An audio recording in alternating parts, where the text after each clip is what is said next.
Hi guys, what's up, what's up? Welcome to my YouTube channel, Beverly Layug.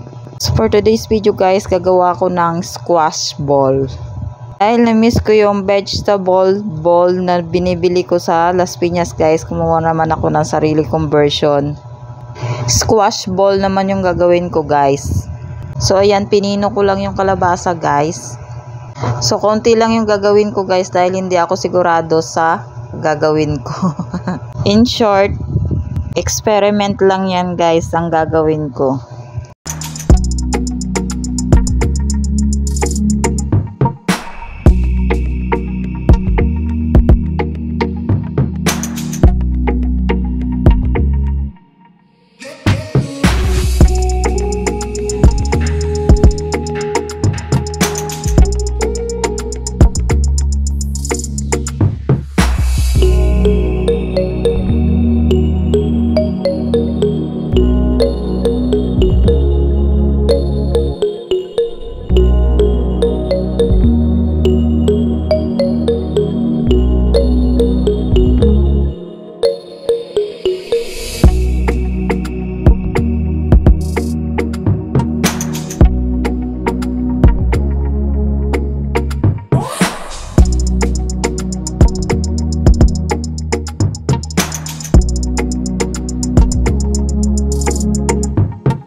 So ayan na nga guys, after how many years natapos din sa kalabasa.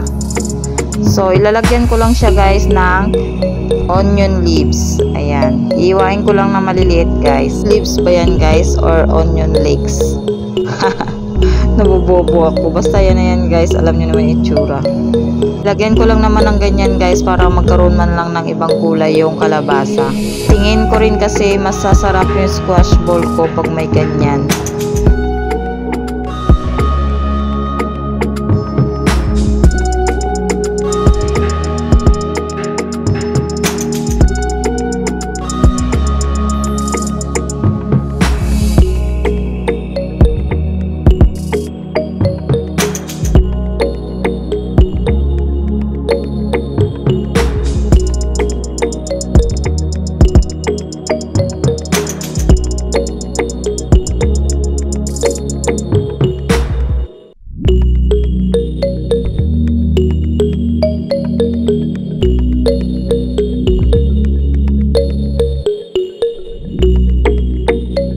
So ang next na ilalagay natin guys ay sibuyas na talaga.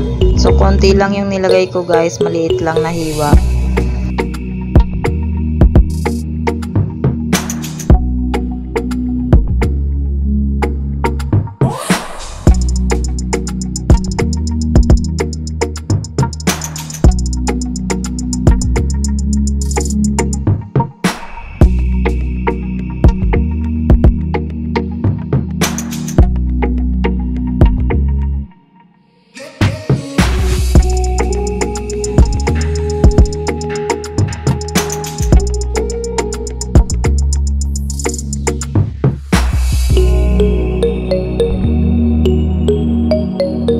So ang next naman guys ay isang itlog.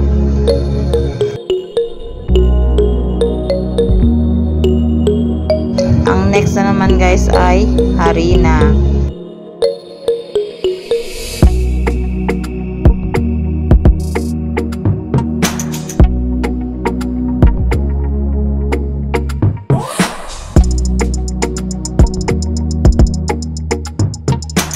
Tansya-tansya lang yan lahat guys ha.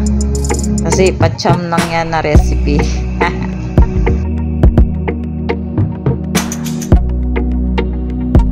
Ang next na naman guys ay cornstarch para crispy yung squash ball natin.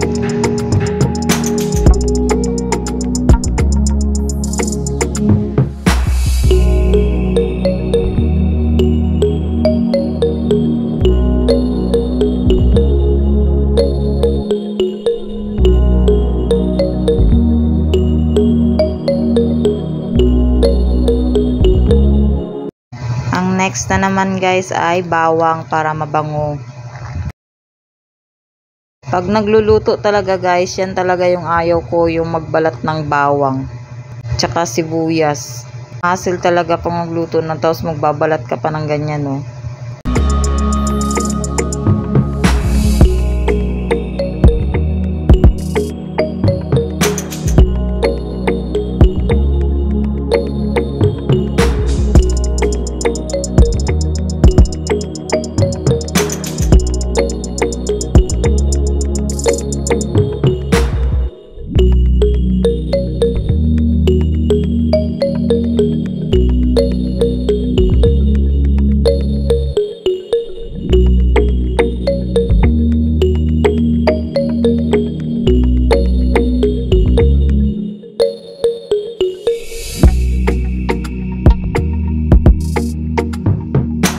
So, ayan, mekos-mekos, lagyan natin ng asin. At saka magic sarap, guys, para lalong masarap.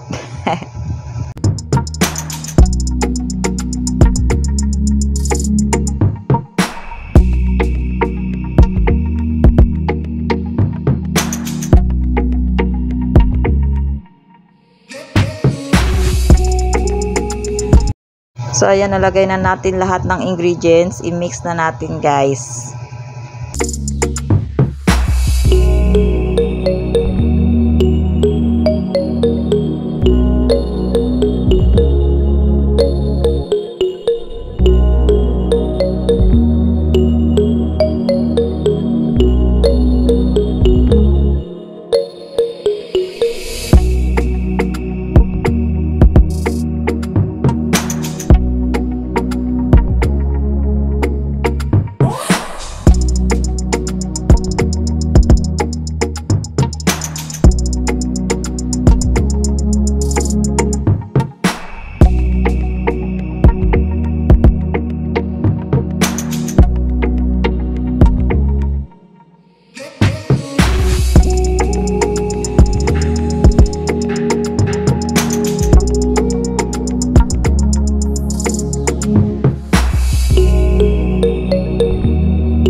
So, ayan, na-mix na lahat, guys. Yan, ready to fry na siya, guys. Ano kaya magiging lasa? Ayan, ready ko na yung pagpiprituhan. Pinainit ko na yung mantika. So, try muna natin.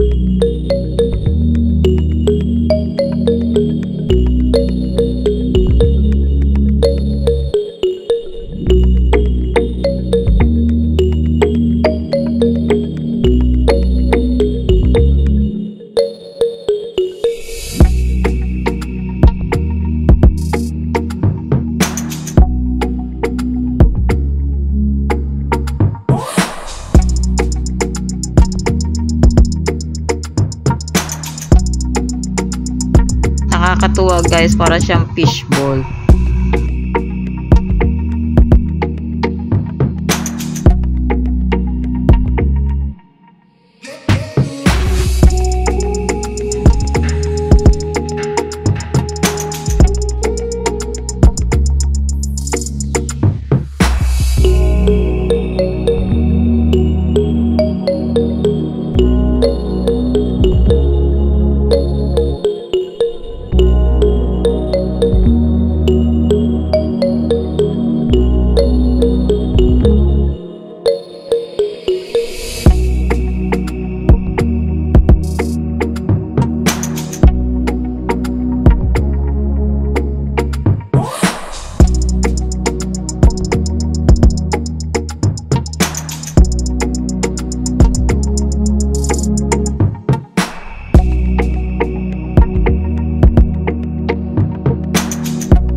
Guys, hindi ko na na-videohan. Lagyan ko nga pala siya ng 1 or 2 kutsarang asukal.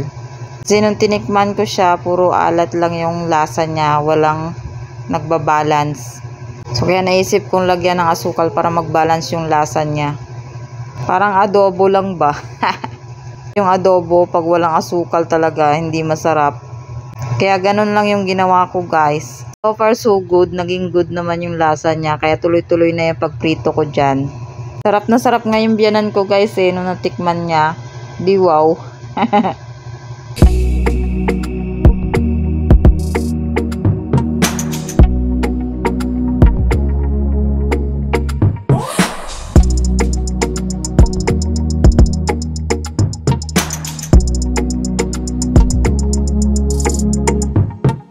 So, ayan na nga, guys, ang aking squash ball.